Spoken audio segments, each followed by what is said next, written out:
కథ చెప్పవా? Kids stories in Telugu by Sitaraman Reyansh. కాలభైరవుడు ఆ ముని దగ్గర శిష్యుల్లాగా చేరి అన్ని విషయాలు తెలుసుకున్నాడు కదా. ముని అక్కడికి వెళ్ళిన తర్వాత, ఏదో వేరే ఊరికి వెళ్ళిన తర్వాత అక్కడ ఉన్నటువంటి తాళపత్ర గ్రంథాల్లో ఉన్న విషయాలన్నీ తెలుసుకొని రెక్కల గుర్రాన్ని బలిస్తే ఖచ్చితంగా ఆయనకు బాగా పవర్స్ వస్తాయని అనుకున్నాడు కదా. అనుకొని దాన్ని బంధించడానికి కావాల్సిన ఏర్పాట్లన్నీ చేసుకొని తన సైనికులతో ఆ లోయ పై భాగంలో చెట్ల మీద కాపు కాశాడు. ఈ విషయం రెక్కల గుర్రానికి కానీ, దాని మీద ఎక్కి ఆనందంగా ఎగురుతూ వస్తున్న యువరాణి లాస్యకు కానీ తెలియదు. వాళ్ళు లోయ నుంచి బయటకు వచ్చిన మరుక్షణం చెట్ల మీద సిద్ధంగా ఉన్న సైనికులు వేగంగా పెద్ద పెద్ద వలలు ఒకదాని మీద ఒకటి ఎటూ తప్పించుకొని పోవడానికి వీలు లేకుండా వరుసగా విసిరారు. ఊహించని ఆపదను ఎలా ఎదుర్కోవాలో వాళ్ళకు అర్థమయ్యే లోపల బందీలుగా చిక్కుకుపోయారు.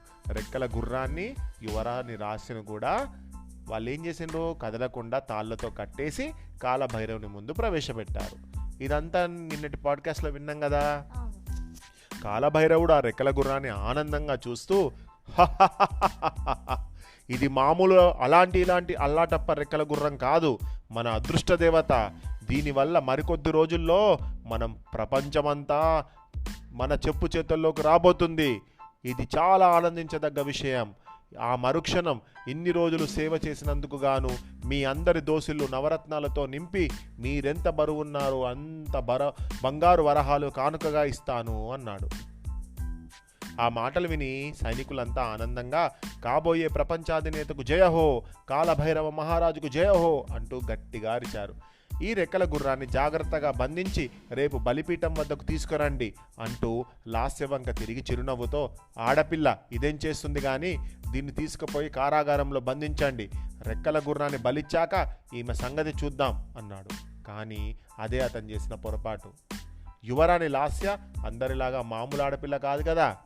అగ్గి బరాటా అంటే చాలా పవర్ఫుల్ అనే విషయం తరువాతి రోజు కానీ కాలభైరవునికి అర్థం కాలేదు. లాస్యను ఒక చీకటి గదిలో బంధించారు. చుట్టూ ఎత్తైన నున్నని గోడలు. ఎక్కుదామని ప్రయత్నిస్తే జారి కింద పడతారు. ముందు ఇనుప ఊచల వాకిలి ఉన్నాయి. ఒక ఒంటికంటి రాక్షసుని కాపలాగా ఉంచారు. లాస్య తప్పించుకోవడానికి చుట్టూ చూసింది.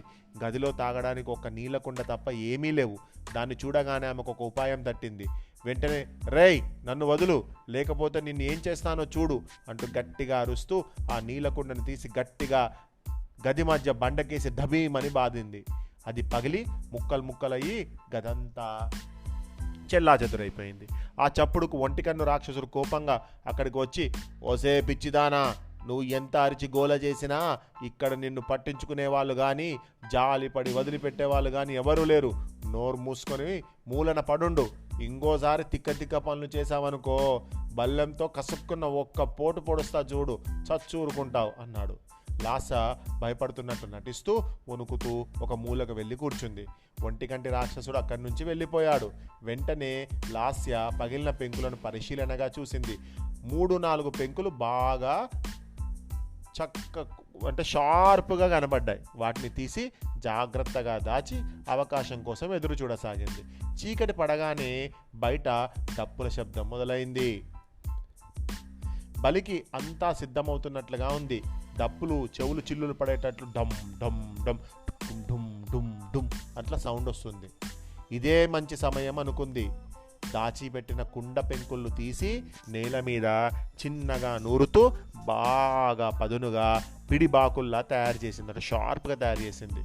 బయట మోగుతున్న డప్పుల శబ్దాలలో ఈ చప్పుడు ఆ రాక్షసునికి వినిపించలేదు. లాస్య ఒంటికంటి రాక్షసుని వంక చూసింది. వాడు ఒక మూలను కూర్చొని అడవి పంది మాంసం పెరుక్కొని తింటూ మోమని తింటూ ఉన్నాడు. ఒక కుండ పెంకు తీసుకొని విసిరింది. అది పోయి వాని పక్కనే పడి భల్లుమని పగిలింది. ఆ చప్పుడికి వాడు తల తిప్పి చూశాడు. అంతే, లాస్య చేతుల్లోంచి పిడిబాకుల్లా ఉన్న కొచ్చగా ఉండేటువంటి కుండ పెంకు ఒకటి సర్రున గాలిని చీలుస్తూ దూసుకుపోయింది. కళ్ళు మూసి తెరిచే లోపల, జరగబోయే ఆపద పసిగట్టే లోపల అది చక్కగా వచ్చి వాడి కంట్లో దిగింది. అంతే, వాడు ఒక కంటి రాక్షసుడు కదా, ఉన్న కన్ను పోయింది వాంది. ఆ దెబ్బకు వాడు విలవిలలాడుతూ చూపు కనబడక గట్టిగా అరవడానికి నోరు తెరిచాడు. తెలివైన వాళ్ళు జరగబోయేది ముందుగానే ఊహించి అందుకు సిద్ధంగా ఉంటారు. యువరాణి విసిరిన రెండో పెంకు సర్రున పోయి వాడి నోట్లో దిగేసింది. మూడవది పొట్టలోకి దూసుకుపోయింది. అంతే, వాడు వాడక్కడే కుప్పకూలిపోయి చప్పుడు చేయకుండా చచ్చిపోయాడు. గది బయట ఉన్న ఇనుపకు ఊచలకు తాళం వేసి ఉంది. లాస్య తన తల వెంట్రుకలు ఊడిపోకుండా పెట్టుకునే పిన్ను తీసింది. ఎటువంటి తాళాన్నైనా అవలీలగా తీయడం, ఎంత ఎత్తైన గోడలనైనా క్షణాల్లో ఎక్కడం, క్రూర జంతువులతో ఉత్త చేతులతో పోరాడడం, ఇలాంటివన్నీ లాస్యకు వెన్నతో పెట్టిన విద్య. అలాంటి విద్య నేర్చుకుంది ఇదివరకు, గురుకులంలో ఎప్పుడో నేర్చుకుంది. 5 నిమిషాల్లో తాళం మూడి చేతికొచ్చింది. నెమ్మదిగా అడుగు వేసుకుంటూ ఆ గదిలో నుంచి బయటపడింది. భైరవ కోనంతా కోలాహలంగా ఉంది. సైనికులంతా ఆనందంతో నృత్యాలు చేస్తున్నారు. అక్కడంతా జాతర వాతావరణం అలుముకుంది. కాళికాదేవి విగ్రహం ఎత్తుగా నల్లగా నాలుక బయటికి చాచి చూచే వాళ్ళ గుండెలు భయంతో కొట్టుకునేలా ఉంది. విగ్రహం మెడలో పుర్రెలు, నిమ్మకాయలు వేలాడుతున్నాయి.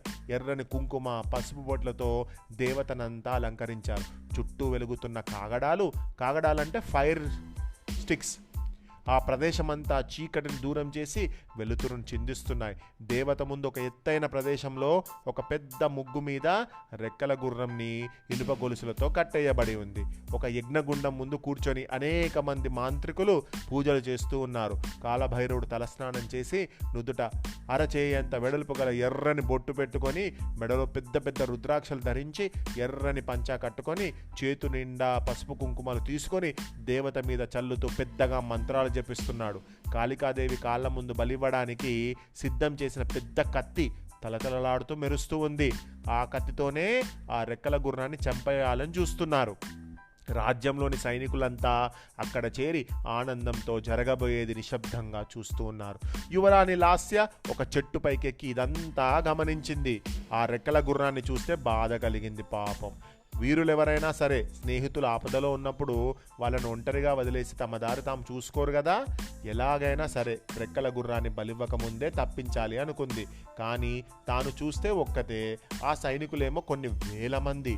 మరి వాళ్ళ కన్నుగప్పి ఆ రెక్కల గుర్రంతో ఎలా ఎగిరిపోవాలి? తీవ్రంగా ఆలోచించింది. ప్రతి సమస్యకు ఒక పరిష్కారం తప్పక ఉంటుంది. మూర్ఖులు తొందరపడతారు. తమకు ఆపదను తెచ్చుకోవడమే గాక తన వెంట ఉన్న వాళ్ళను కూడా ఆపదలోకి నెడతారు. కానీ తెలివైన వాళ్ళు మంచి చెడు ఆలోచించి సరి అయిన నిర్ణయం తీసుకుంటారు. అది ఎండాకాలం కావడంతో అడవిలో చాలా చెట్లు ఆకులు రాలి ఎండిపోయి ఉన్నాయి. రాజ్యంలో అనేక భవనాలు చెట్ల యొక్క కలపతో అంటే వుడ్తో తయారై అందంగా రకరకాల రంగులతో మిలమిలా మెరిసిపోతున్నాయి. వాటిని చూడగానే లాస్య పెదవులపై తలక్కున చిరునవ్వు మెరిసింది. నెమ్మదిగా చెట్టు దిగింది. అదే సమయంలో ఒక సైనికాధికారి చేతిలో బల్లెంతో గుర్రం మీద చెట్టు కిందకు వస్తూ కనబడ్డాడు. ఒక పెద్ద కట్టె తీసుకొని ఎగిరి వాని ముందుకు దూకింది. దూంకడం చేతిలోని కట్టెను పైకెత్తి బలమంతా ఉపయోగించి అత్యంత వేగంగా వాని తలపై కొట్టింది. ఆ దెబ్బకు వాడు తట్టుకోలేక ఎక్కడి వాడక్కడ కుప్పకూలిపోయాడు. వెంటనే లాస్య వాని ఒక దట్టమైన గుబురు పొదల్లోకి లాక్కొనిపోయింది. కాళ్ళు చేతులు కట్టేసి నోట్లో గుడ్డలు కుక్కి వాడు వేసుకున్నటువంటి డ్రెస్ మొత్తం ఈమె వేసుకుంది. ఇప్పుడు లాస్య అచ్చం కాలభైరవుని సైనికాధికారి మాదిరే ఉంది.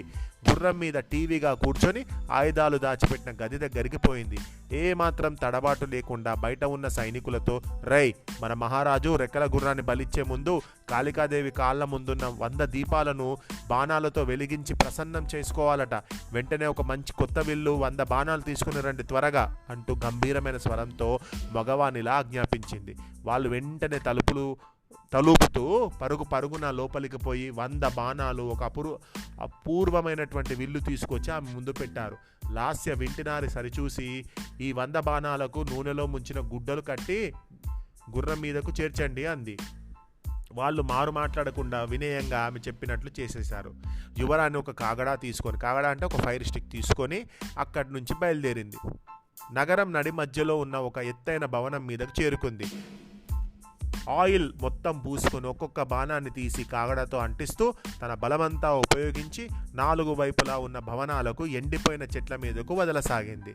మరి మంట అంటుకొని అక్కడ ఉన్నటువంటి ఎండిపోయిన చెట్లు, ఆ బిల్డింగ్స్ అన్నీ కాలిపోయినాయి. కాగడా పడిన భవనాలు, చెట్లు నెమ్మదిగా కొంచెం కొంచెం అంటుకోవడం మొదలుపెట్టాయి. ఎవరూ దానిని గమనించడం లేదు. అంతా మైదానంలో కాళికాదేవి ముందు నిలబడి జరగబోయేది ఆనందంతో చూస్తూ ఉన్నారు. మంటలు నెమ్మదిగా పక్కనున్న ఇళ్లకు, చెట్లకు వ్యాపించసాగాయి. అరగంట దాటేసరికి రాజ్యం మొత్తం మంటల్లో చిక్కుకుపోయింది. అప్పటికే గాని మైదానంలో ఉన్న ప్రజలు, సైనికులు దాన్ని గమనించలేదు. ఒక్కసారిగా ఓ కాలిపోతున్నాయి, ఇళ్ళు కాలిపోతున్నాయి, చెట్లు కాలిపోతున్నాయి, అయ్యో అయ్యో అని ఎవ్వరికి వారు ఇళ్లను, అందులో విలువైన వస్తువులను కాపాడుకోవడానికి వేగంగా పరుగెత్తసాగారు. నిమిషాల్లో అక్కడంతా అల్లకల్లోలంగా మారిపోయింది. కాలభైరవుడు గట్టిగా ఆగండి ఆగండి అని అరుస్తూ ఉన్నాడు. కానీ ఆ మాటలు ఎవరికీ వినబడడం లేదు. మంటలు మైదానం దగ్గరికి వచ్చేస్తూ ఉన్నాయి. వాటికి గాలి తోడైంది. దాంతో మరింత విజృంభిస్తున్నాయి. చెట్లు ఫెలఫెలమని ఒరిగిపోతున్నాయి. పెద్ద పెద్ద ఇళ్ళు కాలిపోతున్నాయి. ప్రాణాలు అరచేతిలో పెట్టుకొని ఎవరికి వారు తలా ఒక దిక్కు పారిపోతున్నారు. ఆ గందరగోళంలో యువరాణి లాస్య వేగంగా ఒక్కొక్కరిని తప్పించుకుంటూ రెక్కల గుర్రం దగ్గర చేరుకుంది. దాని చెవిలో నెమ్మదిగా, నేను యువరాణి లాస్యను, ఎగిరిపోవడానికి సిద్ధంగా ఉండు అంటూ చెప్పింది. అంతవరకు చావు తప్పదని బాధతో దిగులుగా ఉన్న గుర్రం మొహం ఒక్కసారిగా ఆనందంతో వెలిగిపోయింది. కళ్ళు సంతోషంతో మిలమిలా మెరిశాయి. యువరాణి వేగంగా వచ్చి బలిపీఠం పక్కనున్న పెద్ద కత్తిని అందుకుంది. దానిని పైకెత్తి గుర్రాన్ని బంధించిన ఇనుప సంఖ్యలను మీద విసురుగా ఒక్క వేటు వేసింది. అంతే, ఆ ఇనుప సంఖ్యలన్నీ తెగి ఎగిరిపడ్డాయి. మరుక్షణం లాస్య అక్కడున్న కొన్ని బాణాలు, 2 పదునైన కత్తులు 2 చేతుల్లోనూ అందుకొని ఎగిరి చెంగున గుర్రం మీద కూర్చొని ఛల్ అంటూ గట్టిగా అరిచింది. అంతే, రెక్కల గుర్రం ఒక్కసారిగా రెక్కలను విదిలించి సర్రున గాల్లోకి ఎగిరింది.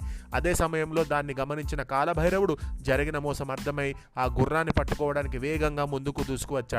ఆ దుర్మార్గుడి దగ్గరికి రాగానే యువరాణి తన బలమంతా ఉపయోగించి వాని రొమ్ము మీద విసురుగా ఒక్క తన్ను తనింది. అంతే, ఆ దెబ్బకు వాడు ఎగిరిపోయి ధబీమని కాళికాదేవి కాళ్ళ ముందు పడ్డాడు. ఆ అదురుకు అంత పెద్ద విగ్రహం ఒక్కసారిగా కదిలి అటు ఇటు ఊగింది. కాళికాదేవి చేతుల్లో ఉన్న త్రిశూలం వదులై, అంటే లూజ్ అయిపోయి పట్టు జారి సర్రున కిందకు వచ్చి ఆ కింద ఉన్న కాలభైరవుని గుండెల్లో దూసుకుపోయింది. కాళికాదేవిని ప్రసన్నం చేసుకుని ప్రపంచాన్ని జయించాలని కలలుగన్న కాలభైరవుడు ఆఖరికి ఆమె కాళ్ళ ముందే రక్తం కక్కుకొని మరణించాడు.